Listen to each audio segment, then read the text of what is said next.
ho sentito, ho aperto il balcone, così ho visto la voragine e sono rimasta un attimo lì.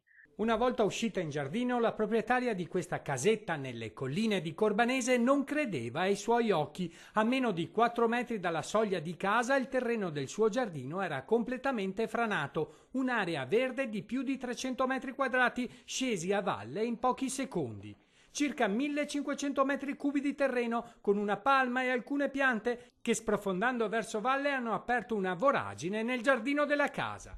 Il terreno, secondo il parere degli esperti, ha ceduto nel cuore della notte perché zuppo d'acqua per le piogge incessanti di questo mese. Non sapevo cosa pensare, sono rimasta allibita perché non era una cosa che mi immaginavo, quindi sì, ho avuto paura, ma anche incredulità in quel momento. Ecco. La frana è stata subito segnalata dalla giovane proprietaria all'amministrazione comunale. Del crollo sono stati avvisati anche i servizi forestali, la regione e la provincia. Il geologo e i tecnici sono arrivati per un primo sopralluogo per capire la problematica e le competenze. L'abitazione per ora rimane ancora agibile. In attesa di un intervento, la frana è stata ricoperta con dei teli, così da limitare eventuali nuovi crolli in occasione delle piogge annunciate per i prossimi giorni. Un fronte franoso di una ventina di metri di lunghezza come questo crea allarmismo fra gli abitanti di queste zone collinose. Il maltempo, unito ai numerosi lavori di spianamento per far sorgere i vigneti,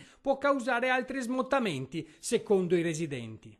Qua scusa che hanno fatto dei vigneti, qua hanno scavato e non hanno tirato fuori le acque e purtroppo Sorgeranno altri problemi in futuro, secondo lei? per forza.